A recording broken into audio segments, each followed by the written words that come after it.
Listener discretion is advised. Hello and welcome to True Crime, the podcast that helps you find new, emerging, and undiscovered true crime podcasts. I'm Greg, the host and curator of True Crime. If you like today's episode, make sure to check out the episode description for links to subscribe. Today's episode is from 10 Minute Murder.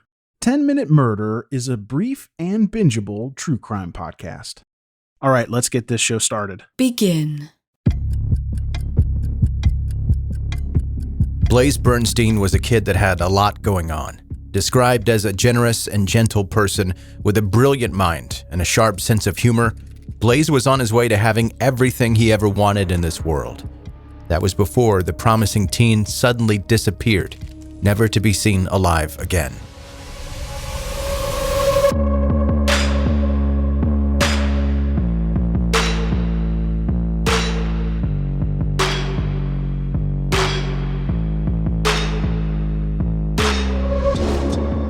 Welcome to 10 Minute Murder, brief and bingeable true crime. I'm Joe, the host, and thank you for joining today. And I've noticed quite a few new listeners have reached out to let me know that they are listening and have requested that I cover certain stories. And first of all, I'm super pumped that you're here. I'm glad that so many new people are listening to the show. It makes me want to do more and more and more for the show. The more it grows, the more excited about it I get. And I've been doing it for several years now, and I can say that I'm just as excited about it now as I was when I first started the podcast. So I really appreciate all of you listening. But by the way, whether you are a new listener or have been with me for the years that I've been doing this, you can pretty easily reach me if you want to. But the way that you do that has slightly changed. Obviously, you can still DM me on social media, but the email address has changed. The old one still works and I'll still get those messages, but the new email address is joe@10minutemurder.com. Use the number 10 and don't spell it out. joe@10minutemurder.com. Also, there's another slight change, but it's to make it easier to find the places to connect with the podcast, where to listen, where to get merchandise, that kind of thing. You can just go to 10minutemurder.com now. I thought that might be easier than pointing you in a bunch of different directions, depending on what you need. 10minutemurder.com. All right, before we get going with the episode, I need to remind you that anyone mentioned in these episodes is presumed innocent unless convicted in a court of law, which will apply to the story today. Okay, now let's get to it.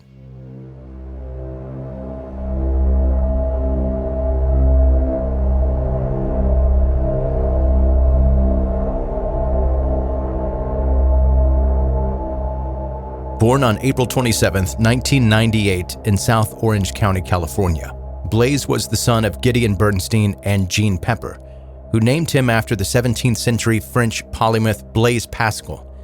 And Pascal was no less than a physicist, mathematician, inventor, writer, and theologian. And it really seemed like Blaze was following the footsteps of his namesake, in his own way.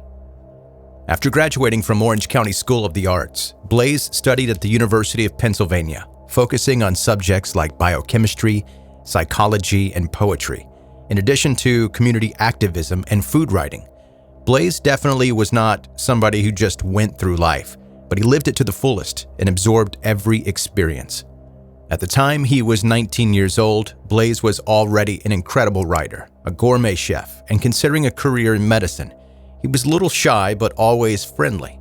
He had a deep desire to help others, but unfortunately, Blaze never got a chance to do that. During the winter break of 2017, Blaze returned home to Southern California. It was a much-anticipated visit. The Bernsteins were a close-knit family, so nothing could have been better than spending the holidays all together. New Year's Eve came and went with everybody having a great time. It wasn't until January 3rd, 2018, that Blaze's parents noticed that something was really wrong. That day, Blaze was supposed to meet up with his mom for a dentist appointment, but he failed to show, and he didn't answer his phone. That alone was worrying enough, considering how responsible he ordinarily was. But when Jean called her husband, they compared notes and realized that they're not sure that Blaze even returned home the night before, and full-on panic set in. The Bernsteins rushed back home and found Blaze's room empty, except for his wallet, keys, retainers, and glasses. Basically, he had left behind all of his belongings. But if Blaze never meant to go far the night before, where was he now? Due to the fact that their son had never disappeared like this before, The Bernsteins immediately reported him missing to the police and began to try to log into his social media accounts. Eventually, with the help of some family and friends, Jean and Gideon got access to their son's Snapchat account. It was then that they discovered that Blaze had sent his home address to someone the night before. That someone was a former classmate named Sam Woodward. While the Bernsteins had never heard Sam's name before, Blaze's friends were familiar, and they were terrified to find out that he was the one that he was talking to right before going missing. Sam Woodward was a 20-year-old college dropout, which of course doesn't make him a bad person, but he also had a reputation of being, quote, crazy, homophobic, and racist. Put that together with the fact that Blaze Bernstein was both openly gay and Jewish, it didn't exactly make the situation look promising. However, to everyone's surprise, Sam was pretty cooperative when the Orange County officers showed up at his door. He admitted that he had picked up Blaze on the night of January 2nd, and they had gone to a park in Foothill Ranch to hang out. But here's when Sam's story gets a little bit weird. According to him, at some point, Blaze simply walked down a path alone and disappeared into the bushes. Apparently, Sam then returned home thinking nothing of it. Curiously, Sam added that Blaze had complained about his grades in school and, quote, seemed depressed, but never said anything about wanting to hurt himself. Sheriff's Department, there's still a lot of questions that need to be answered, but now we know a little bit more about that night. Nervous, breathing heavy, and talking fast. That's how investigators describe an interview with the last person to reportedly see 19-year-old Blaze Bernstein alive. The account is in a now sealed search warrant filed by an Orange County Sheriff's investigator and obtained by the Orange County Register. In the affidavit, the friend says he picked Blaze up after making plans over Snapchat on the night of January 2nd. He says Blaze seemed depressed but never said anything about wanting to hurt himself. They drove to Borrego Park, where he says Blaze walked into the darkness alone. No wallet, no money, no identification, no credit cards, no keys, no eyeglasses. His parents speaking about his disappearance before his body was found Tuesday. Investigators believe Blaze was murdered that first night. During one interview, they noticed scratches and abrasions on the friend's hand. He said it was from a fight club. They also noticed dirt under his nails, he says, from falling into a puddle. We have interviewed that friend several times. That person is not in custody. The affidavit says the friend's story stayed fairly consistent. They did notice after one interview, he pulled his jacket over his hands to prevent his hands and fingers from touching any part of the doors he touched. The Sheriff's Department did not comment on the search warrant. As the search for Blaze's killer continues, hundreds held candles and shared memories of him at a vigil last night, his family heartbroken by his death. Our family is devastated by the news, and we, like so many of you around the world, love Blaze. And we wanted nothing more than to seek his safe return. We are told investigators continue to follow leads and are working around the clock. Over the next week, Orange County Sheriff's Department officials and volunteers searched the park, finding no signs of Blaze. As the days passed, the hope of finding the possibly injured teen alive was fading away. Eventually, the Bernsteins were sure that they would never know what happened to their son. Not knowing where else to search, detectives decided to give the park one more look on January 9th. It was on that rainy day that they finally discovered the body of Blaze Bernstein under a large tree branch and a mound of dirt.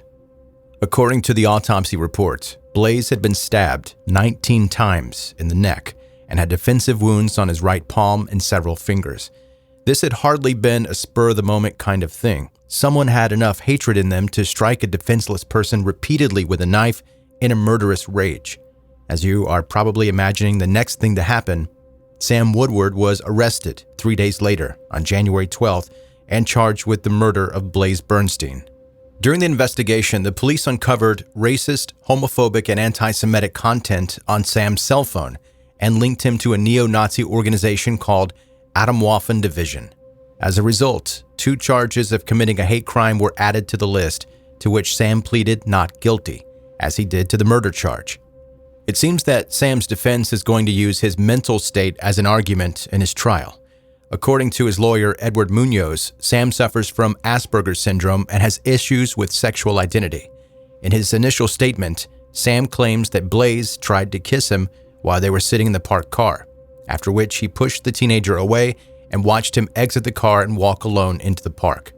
Sam said that after the incident, he drove to his girlfriend's house, but interestingly, he could not tell the detectives the woman's name or even where she lived. Maybe a far more likely scenario is that even if Blaze really tried to kiss an old classmate, Sam may have followed him into the park and stabbed him to death. Or another possibility, killing Blaze was Sam's plan from the very beginning.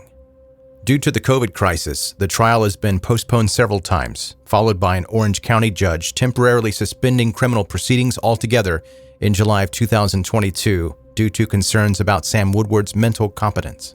So for now, Blaze Bernstein's murder case is at a standstill, and only time will tell if the truth about what happened to him will ever be revealed and justice served.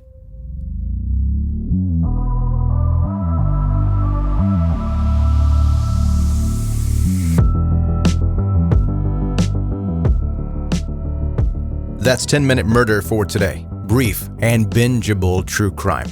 Now keep in mind, I mentioned Sam Woodward's name as the possible most likely suspect in this case. He has not been convicted or even stood trial at this point, so we can't say that he is guilty of this crime, but he will have his day in court eventually. Thank you for listening, and as I mentioned at the beginning of this episode, if you are a new listener to 10-Minute Murder, welcome. Super happy to have you. Make sure you subscribe before you go. Wherever you're listening right now, find the place where you subscribe, hit that button, and that ensures that you won't have to go on a wild goose chase every time you're trying to listen to 10-Minute Murder. It'll always be right there and available for you to listen every time you open the app. So subscribe where you're listening right now. Connect on social media, Facebook, Instagram, Twitter. You can find the links for that in the show notes of this episode. Go to 10minutemurder.com. Links for that are there as well. Thank you for listening to 10-Minute Murder. Be safe and make good choices.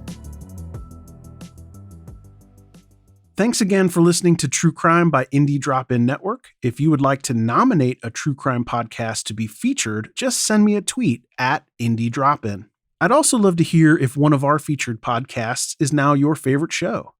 Indie Drop-In survives off ad revenue and listener donations. If you would like to contribute, please consider buying me a coffee. You can go to buymeacoffee.com/Indie Drop-In. If you look at the very bottom of the episode description, I put a link in there to make it really easy. Indie Drop-In has many other shows that you also might like. Just go to indiedropin.com. All right, see you next week.